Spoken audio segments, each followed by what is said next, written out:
Já parou para pensar que hoje você está vivendo coisas que ontem você não acreditava ser possível? Quem disse que seria fácil? Jesus nunca disse que seria fácil, mas Ele deu uma promessa para nós: pode ser leve, porque eu vou trocar de fardo com você. Eu já troquei de lugar com você na cruz. Então aquilo que você merecia receber, eu já recebi. E aquilo que eu merecia por parte do meu Pai, eu entreguei para vocês. Mas isso não significa que vai ser fácil, irmão.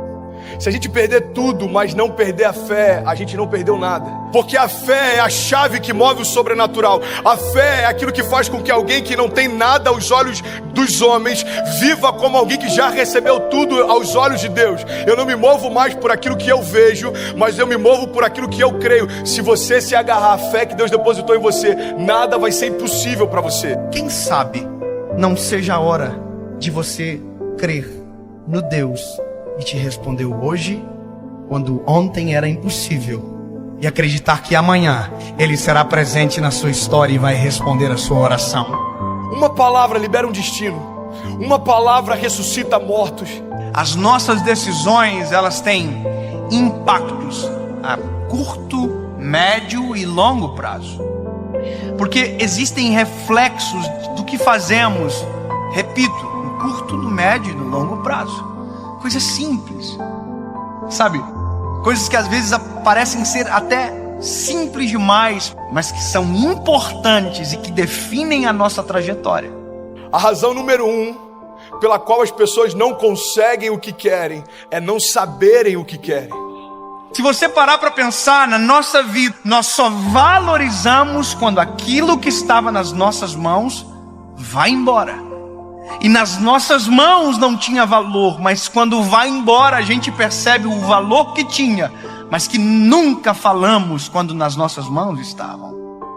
Nós não olhamos com um olhar sensível para aquilo que temos, para o que somos. Nós precisamos de dor, nós precisamos de perda para verbalizar coisas que os nossos sentimentos ocultam, às vezes até mesmo de nós. Por que você murmurava ao invés de você declarar aquilo que você desejava ver? A fé não é a gente constatar o que está acontecendo, é a gente declarar o que vai acontecer. Então, ao invés da gente ficar murmurando, entenda isso em nome de Jesus, começa a declarar por fé as realidades ao teu redor e elas vão ser transformadas. Aquilo que poderia ser um ponto de tensão na minha casa se tornou um pilar de sustentação na minha casa. Por quê? Porque não tem a ver com aquilo que me cerca, mas como eu enxergo aquilo que me cerca. E é por isso que eu quero te convidar em nome de Jesus a entender, cara, a razão pela qual a gente não vive muitas coisas é que a gente não sabe para onde a gente quer ir. Às vezes você já está num lugar onde um dia você sonhou que esse lugar traria para você plenitude. Aí agora você já está ansioso com um novo futuro. Aí quando o futuro chega, você já está ansioso com um novo futuro. Sabe uma das coisas que eu mais tenho visto na minha geração? Quando aquilo que um dia era futuro se torna presente, ele está encontrando a gente ausente. Porque a gente já está sonhando com um novo futuro desejado. É dolorido falar isso, mas já parou para pensar que tem gente que só vai entender a preciosidade da vida quando a de alguém de muito perto for ceifada? Eu não sei se você já teve a experiência de ir a um velório, mas vá a um velório, é pedagógico. Você sai do velório muito mais amoroso, você sai do velório muito mais sensível, muito mais grato. Você agradece o ar que respira quando descobre que a pessoa que está no caixão faltou o ar para viver. Você valoriza o coração que bate no peito. Você valoriza a esposa que você tem. E às vezes só se valoriza quando perde. Você verbaliza, às vezes, palavras fora de hora. Vá a um velório onde alguém que perdeu o pai e que nunca disse que o amava, para você ver a dor que é. Ele abraça o caixão, ele grita: eu te amo! Mas essa palavra não surte mais nenhum efeito, porque quem precisava ouvir não ouve mais. Porque tem coisas que só valem enquanto há tempo, fora de tempo não vale mais. O seu posicionamento define os seus limites. Sabe, isso está ligado à tua fé, isso está ligado à tua família, isso está ligado ao teu chamado. O teu posicionamento define os seus limites. Tem milagres que você está esperando que aconteçam, mas você não deu os primeiros passos de fé para que eles se realizem. Tem romper que você está esperando que se manifeste, mas você ainda não deu os primeiros passos de fé para que ele aconteça. Tem momentos, irmão, que a gente está clamando para que Deus mande a chuva, mas a gente nem preparou a terra ainda. E Deus está falando: ei, se eu mandar a chuva do jeito que os campos estão, eu vou destruir a tua plantação, eu não vou te abençoar com isso. É Deus falando: ei, se prepara para receber aquilo que eu quero derramar. Se prepara para receber aquilo que eu vou derramar sobre você. Você precisa se posicionar na direção do teu milagre. Nós não podemos deixar a nossa vida chegar a um momento aonde as esperanças não existem mais, porque aquilo que era para ter sido um tempo, perdeu-se o tempo. Perder para valorizar. Nós não precisamos disso. Nós não precisamos, deixar ir embora para perceber a importância que tinha quando estava perto. Alguém que não é rei ainda, mas já se porta como tal, está preparado para assumir o trono. Você quer um exemplo claro? Deus unge Davi. Davi era improvável, Davi era desconhecido, Davi até para o seu pai e para os seus irmãos era invisível, mas a partir daquele dia, aos olhos de Deus, Davi já estava no trono.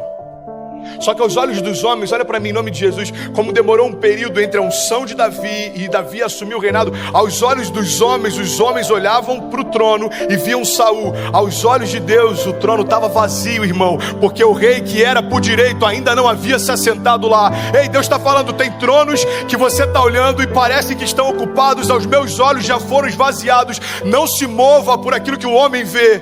Eu não vejo como o homem vê. Talvez você está olhando para uma situação e ela parece intransponível. Jesus já está olhando lá na frente e já foi vencida. E ele está falando: ei, você está preocupado por conta dessa crise? Eu conheço o teu futuro.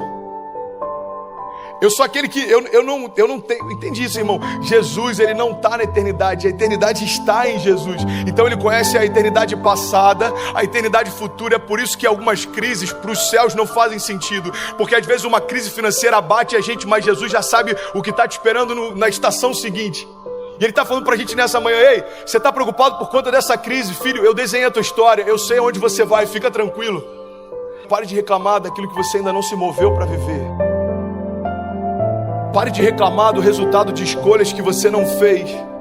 Para você viver a vida que você deseja, você precisa abrir mão da vida que você leva.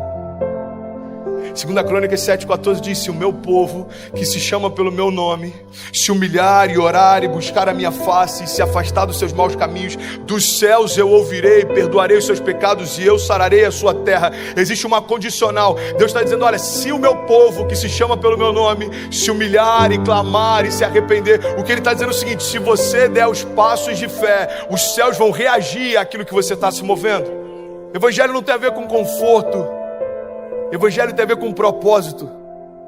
E é por isso que muitas vezes a conta não fecha. Irmão, quem disse que seria fácil? Eu quero te encorajar a você se posicionar na direção do seu destino, na direção do destino que Deus prometeu para você. Nada menos do que isso vai ser aceitável.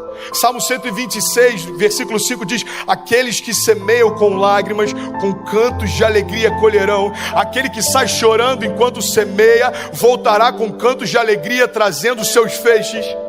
Mas eu não posso fazer por você aquilo que só você pode fazer.